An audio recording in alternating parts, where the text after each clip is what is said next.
Nah lo, ada apa dengan si botak, si JPU botak? Kok gelagapan? Kayak mana dulu mental-mental ibu-ibu dan bapak-bapak JPU ini? Aman?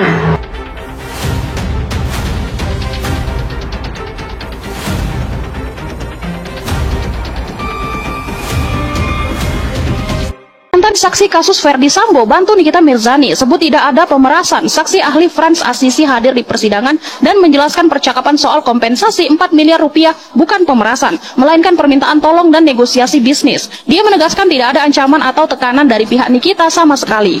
Saksi ahli pidana Nikita Mirzani kali ini memang ngebikin netizen terkagum-kagum ya, khususnya pendukung Nikita Mirzani sendiri.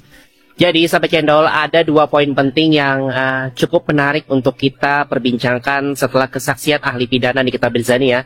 Pertama yaitu sang ahli menegaskan hukum itu tidak berbicara tentang perasaan tetapi tentang alat bukti.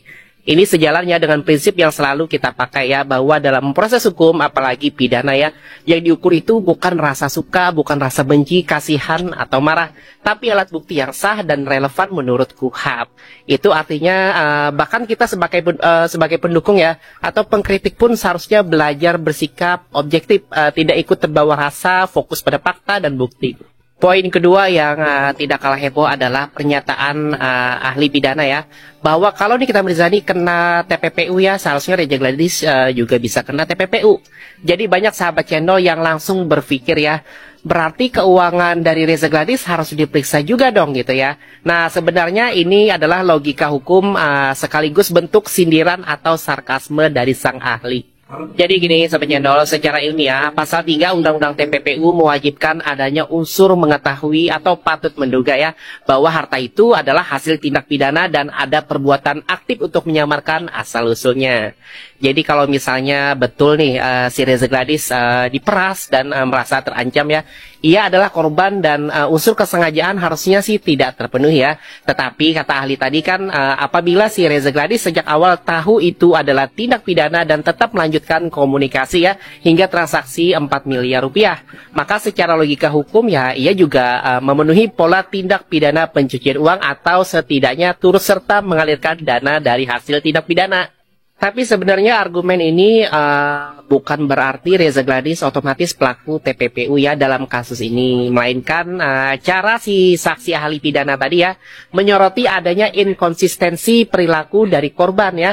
Pertama adalah korban kan seorang dokter, kemudian berpendidikan tinggi, kemudian sadar adanya ancaman, tetapi tetap bertransaksi dalam jumlah besar. Jadi dalam teori hukum pidana ya, sahabat channel, sikap semacam ini bisa diuji ya untuk menilai ada tidaknya unsur kesengajaan, kehendak bebas, dan keterlibatan aktif dalam aliran dana hasil kejahatan.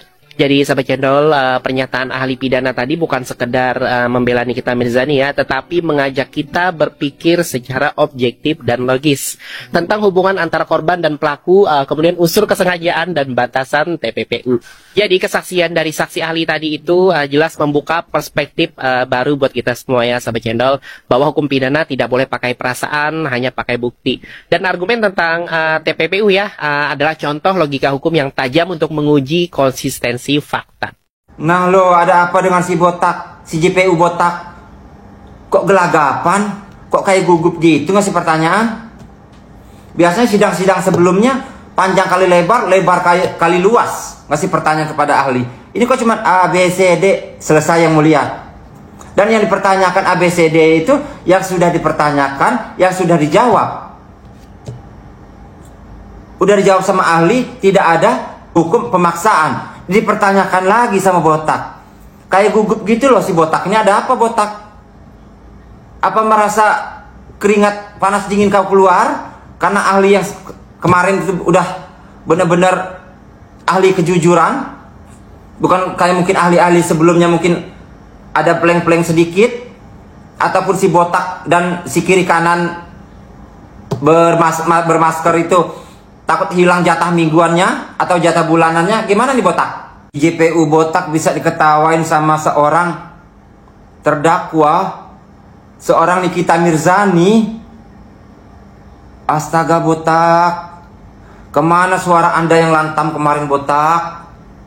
Bahwa apa yang dikatakan ahli, apa yang dikatakan saksi, apa yang dikatakan terdakwa semuanya itu tidak benar. Nah, sidang kemarin kok kayak nervous gimana gitu botak? Atau terlambat makan siang? Hah? Gimana botak?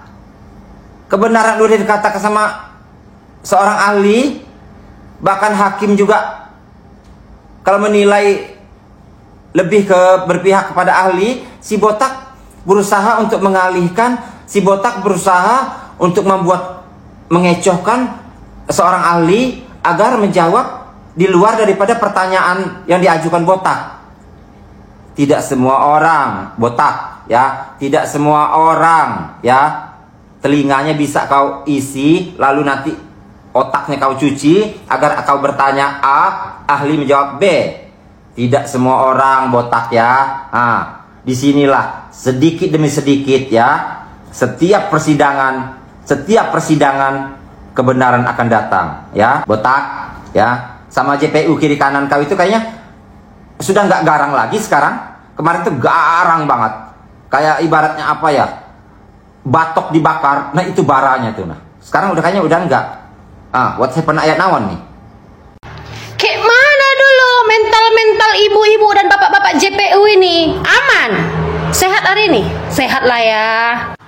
Kok kayak kurang berkarismatik hari ini, nggak kayak biasa? Kurang berpower? Atau karena nggak datang leadershipnya, ha?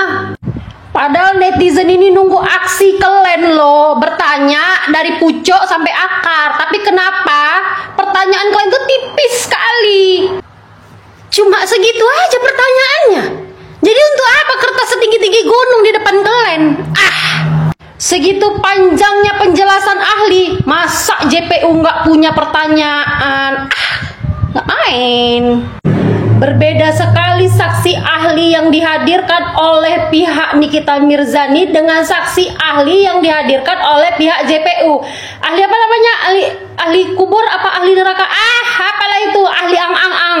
Siapa yang nonton sidang Nikita Mirzani kemarin yang menghadirkan ahli bahasa untuk menjadi saksi, dan di situ dijelaskan arti-arti pemerasan, terus arti dari produk, treatment, dan segala macam. Sebetulnya kita masyarakat Indonesia, ya masyarakat biasa juga udah tahu siapa yang salah sebenarnya. Siapa dalang dibalik semua ini. Gue yakin hakim juga tahu siapa yang salah, cuman kalah di duit. Dengar-dengar udah habis sekitar 230 M untuk kasus ini. Ya lo bayangin lah ya, semua orang dibayarin sama dia. Lo bayangin, gue yakin gak ada yang gak dibayarin. Pasti semuanya itu dibayarin kalau yang pro sama dia. Gue yakin.